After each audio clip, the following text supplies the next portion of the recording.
Astrologer Ramakrishna Ghosh. আমার এই channel অর্থাৎ অ্যাস্ট্রোলজার রামকৃষ্ণ ঘোষ চ্যানেলের পক্ষ থেকে জানাই আপনাদের সকলকেই স্বাগত। আশা করি ঈশ্বরের কৃপায় আপনারা সকলেই ভালো আছেন। আমি বিভিন্ন রাশির মাসিক রাশিফল নিয়ে আলোচনা করছি। আজকে আমার আলোচনা মকর রাশির কয়েকটি ভবিষ্যৎবাণী, যা 100% সত্যি হতে বাধ্য।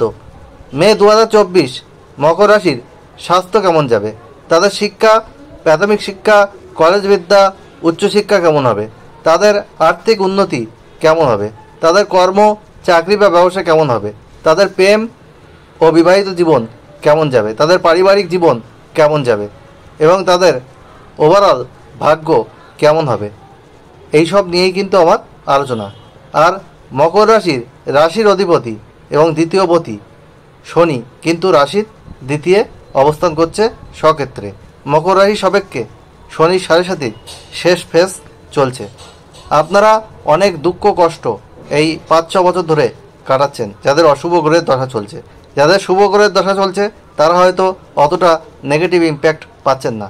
তাই এই কুপ্রভাব থেকে বেরিয়ে আসার জন্য কী রেমেডি রয়েছে সেটা ভিডিও শেষে আলোচনা করব। আপনাদের কাছে অনুরোধ, কেটে কেটে এই ভিডিওটি দেখবেন না, তাহলে কিন্তু পরিপূর্ণ আলোচনা পাবেন না। যাই হোক, আমি মূল আলোচনায় যাচ্ছি। মকর রাশির অধিপতি হচ্ছে শনি।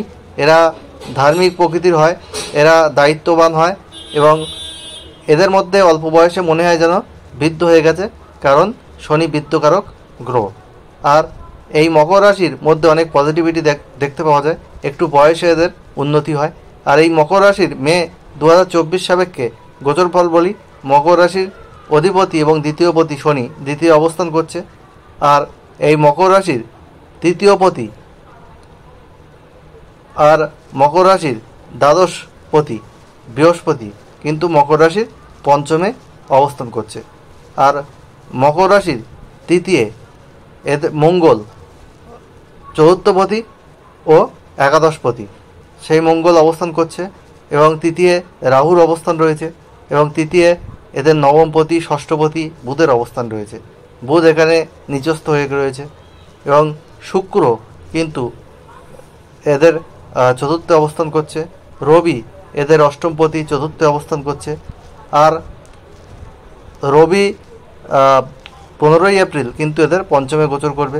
আর 15ই মে এপ্রিল না, এদের পঞ্চমে গোচর করবে। আর শুক্র 19 মে এদের কিন্তু পঞ্চমে গোচর করবে। আর কেতু এদের কিন্তু নবমে অবস্থান করছে। আর 11ই মে বুধ কিন্তু এদের চতুর্থে গোচর করবে।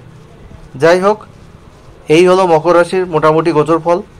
এই মকর রাশির স্বাস্থ্য নিয়ে আসি। হেলথ ইজ ওয়েলথ, অর্থাৎ স্বাস্থ্যই সম্পদ। স্বাস্থ্য যদি ভালো না থাকে কোনো কিছুতেই আমরা কনসেন্ট্রেট করতে পারি না, সাকসেস রেট অনেকটা কমে যায়। মকর রাশির বড় কিছু হওয়ার সম্ভাবনা তেমন দেখা যাচ্ছে না। ছোটোখাটো কিছু সমস্যা দেখা যাচ্ছে, যেমন অ্যালার্জি, চর্মরোগ, রক্ত সম্পর্কীয় কোনো রোগ, প্রেশার বেড়ে যাওয়া, হঠকারী ডিসিশান নেওয়া, টেনশান, মানসিক চাপ এগুলো বাড়বে। আর এছাড়া এদের ছোটোখাটো চোটাঘাত, রক্তপাত এগুলো হতে পারে, সে বিষয়ে কিন্তু খেয়াল রাখতে হবে। আর মকর রাশির যেটা অসুবিধা রয়েছে, এই মকর রাশির কিন্তু নাক কান গলার কোনো সমস্যা হতে পারে, ঠান্ডা লাগা এইসবের কিন্তু প্রবণতা দেখা যাবে। যাই হোক, ছোটোখাটো প্রবলেম, নিয়মিত খাদ্যাভ্যাস, বিশুদ্ধ পানীয় ও সুষম আহার গ্রহণ করা উচিত। আর হাঁটাচলা ও যোগব্যায়াম করা কিন্তু উচিত, তাহলে স্বাস্থ্য অনেকটা ভালোর দিকে যাবে মকর রাশি। আর মকর রাশির ভাই বোনদের শরীর কিন্তু খুব একটা ভালো যাবে না। ভাই বোনের সঙ্গে কিছু সমস্যা তৈরি হতে পারে। আর কলিগদের সাথে, অফিসের কলিগদের সাথে কিন্তু কিছুটা ঝগড়া বিবাদ হতে পারে। আপনারা মারমুখী হয়ে যাবেন না, আপনাদের মাথা ঠান্ডা রেখে চলতে হবে। হঠকারী কোনো সিদ্ধান্ত নিলে চলবে না। 11ই মে পর্যন্ত আপনাদের হঠকারী ডিসিশান নেওয়ার একটা যোগ দেখা যাচ্ছে। সেই 11ই মে পর্যন্ত আপনারা কোনো ডিসিশান নেওয়ার আগে ভেবে চিনতে তারপরে ডিসিশান নেবেন। এরপরে আমি আসছি শিক্ষা।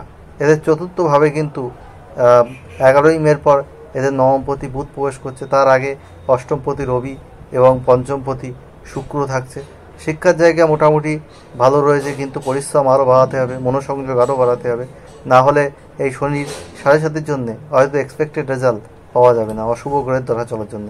পঞ্চম পতি 19শে মের পর এদের কলেজ বিদ্যার জায়গাটাও ভালো হচ্ছে, আর 11ই মের পরে এদের উচ্চশিক্ষার জায়গাও ভালো রয়েছে। পড়াশুনো সূত্রে যারা বিদেশ যাওয়ার চেষ্টা করছেন তাদের একটু দেরি হবে, আর একটু ওয়েট করতে হবে, তাহলে ভালো সুযোগ আপনারা পাবেন। শিক্ষার জায়গা মোটামুটি ভালো বলা যায়। আর এরপরে আসি আর্থিক জায়গায়। এদের দ্বিতীয় পতি কিন্তু দ্বিতীয়ই অবস্থান করছে শনি, আর তার জন্য আর্থিক উন্নতি কিন্তু ধীরে ধীরে আপনাদের হবে এটা বলা যায়। তবে একটু মিতব্যয়ী হতে হবে, সব কিছু ফালতু খরচ করা চলবে না, একটু দেখে শুনে সব কিছু খরচ করতে হবে। আর্থিক ডেভেলপমেন্টের জায়গা আমি দেখতে পাচ্ছি। আর এরপরে আমি যেটা বলবো, কর্ম, যারা কর্মে যুক্ত আছেন সরকারি বা বেসরকারি যে কোনো কর্মে, সে কর্মের জায়গা আপনাদের মোটামুটি ভালো রয়েছে, কিন্তু পারিপার্শ্বিক পরিবেশ বা কলিগদের থেকে কিছু সমস্যা হতে পারে। আর 19শে মের পর কর্মের জায়গাটা আরও আপনাদের ভালো হবে যখন শুক্র আপনাদের পঞ্চমে যাবে।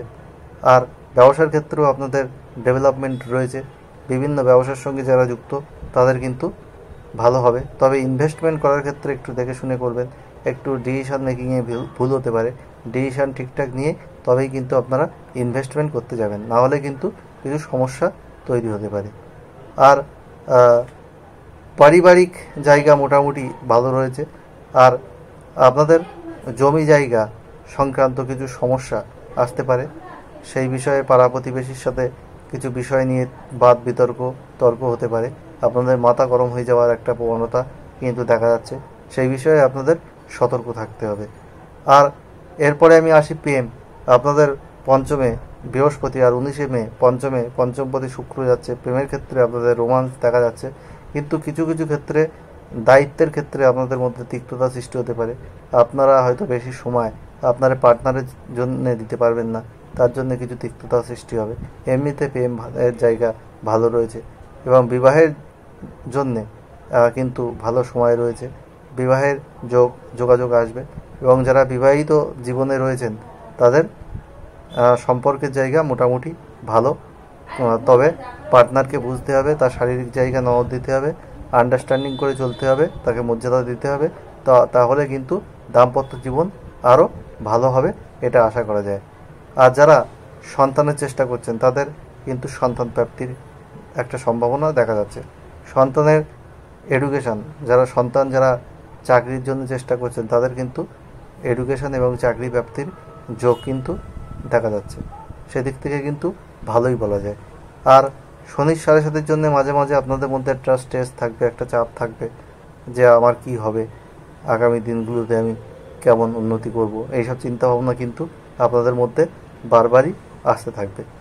তাহলে আপনার যে সমস্যা রয়েছে সেই সমস্যা থেকে বেরিয়ে আসার জন্যে আপনাদের শনির বীজ মন্ত্র প্রতিদিন পাঠ করতে হবে 8 বার, সূর্যাস্তের পর খোলা আকাশের নিচে পশ্চিম দিকে মুখ রেখে ওং প্রাম প্রিম প্রম শনেশ্বরায় নমঃ। আর বুধের বীজ মন্ত্র প্রতিদিন পাঠ করুন 5 বার, ওং ব্রাম ব্রিম ব্রোম সবুদায় নমঃ। আর গণেশজিকে আপনারা লাড্ডু আর 21টি দূর্বা আর লাল সুতোয় বেঁধে আপনারা গণেশজিকে অর্পণ করতে পারেন। আর বুধবার কোনো গরুকে ঘাস খাওয়াতে পারেন, সবুজ ঘাস, তাহলে আপনারা শুভ ফল পাবেন। আর যেটা করবেন সেটা শনিবার পশ্চিম দিকে মুখ রেখে নিরামিষ আহার করুন, খুব ভালো ফল পাবেন। আর হচ্ছে শনি মন্দিরে মাসে একবার নীল অপরাজিতা ফুলের মালা দান করুন আগামী 1 বছর। আর আপনারা শনিবার সন্ধ্যেবেলা সর্ষের তেলে কালো তিল বা তিলের তেল দিয়ে প্রদীপ জ্বালান, আপনারা শুভ ফল পাবেন। যাই হোক, আর আপনারা নীল, আকাশি, আর সবুজ, সাদা এইসব রঙগুলো বেশি ব্যবহার করুন। আর হলুদ, সোনালি, গোলাপি, ক্রিম এইসব কালার কম ব্যবহার করুন, তাহলে অনেক শুভ ফল কিন্তু আপনারা পাবেন। তবে ভাগ্য আপনাদের যে সবসময় সাপোর্টিভ হবে এমন নয়, ভাগ্যের ক্ষেত্রে কিছু বিড়ম্বনা মাঝে মাঝে আসবে, কারণ ভাগ্যস্থানে কেতুর অবস্থান। আপনাদের পিতার কিন্তু স্বাস্থ্যের জায়গায় একটু সমস্যা আসতে পারে, পিতার স্বাস্থ্যের জায়গায় আপনাদের নজর দিতে হবে। আর যাই হোক, আমি ওয়েল কোয়ালিফাইড অ্যাস্ট্রোলজার, আমি পিএইচডি, আমি কলেজের অধ্যাপক, আমি মাল্টিপল প্রফেশনের সঙ্গে যুক্ত, GATE NET SET qualified. Multiple প্রফেশনের সাথে অ্যাস্ট্রোলজিও আমার নেশা পেশা, এই পেশাকে আমি সত্যতা ও সততার মাধ্যমে এগিয়ে নিয়ে গেছি। এবং এখানে কিন্তু মিথ্যা ও ছলচাতুরির প্রশ্রয় দিইনি। হোয়াটসঅ্যাপে একটা কোশ্চেন আপনারা date of birth, time, place দিয়ে করতে পারেন, আমি আমার সময় মতো আপনাদেরকে রিপ্লাই দিয়ে দেবো। তবে আপনারা তাড়াহুড়ো বললে কিন্তু হবে না, কারণ ফার্স্ট কাম ফার্স্ট সার্ভ বেসিসে এই সার্ভিস প্রোভাইড করি। আর আপনারা আমার থেকে অনলাইনে বা হোয়াটসঅ্যাপের মাধ্যমেও কিন্তু হোয়াটসঅ্যাপের মাধ্যমে এবং চেম্বারে এসেও আমার থেকে ফুল হরস্কোপ করে নিতে পারেন, যেটা অন্য অ্যাস্ট্রোলজার যা ভিজিট নেয় তার 5/1 মাত্র। আর চেম্বারে এলে তো আরও কম। আর আমি যে রিপোর্ট তৈরি করে দেবো সেটা হ্যান্ড রিটেন, কোনো সফটওয়্যার থেকে প্রিন্ট করে নেয় অন্য অ্যাস্ট্রোলজারের মতো। আমার সাথে পরিচয় হলে আপনারা বুঝতে পারবেন কতটা সততার মাধ্যমে এই প্রফেশনকে আমি এগিয়ে নিয়ে যাচ্ছি। এই প্রফেশনে 90% মানুষ কিন্তু ভণ্ড।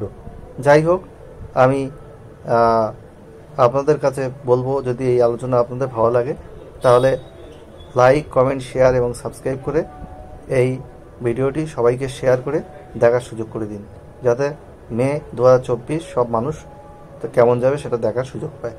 আর অবশ্যই বেল আইকনে প্রেস করে রাখবেন, তাতে নতুন ভিডিও আপলোড হওয়ার সাথে সাথে আপনাদের কাছে নোটিফিকেশান পৌঁছাবে। আর মকর রাশির বেশিরভাগটা পজিটিভের দিকে যাচ্ছে, কিছুটা হয়তো একটু খারাপ রয়েছে। মে 2024 সব মকর রাশির মানুষের জীবন সুখ, সমৃদ্ধি, আনন্দে ভরে উঠুক, ঈশ্বরের কাছে এই প্রার্থনা করে আজ এখানেই শেষ করছি। আপনারা সবাই ভালো থাকুন। আবার খুব তাড়াতাড়ি নতুন আলোচনা নিয়ে আপনাদের সামনে আমি হাজির হব।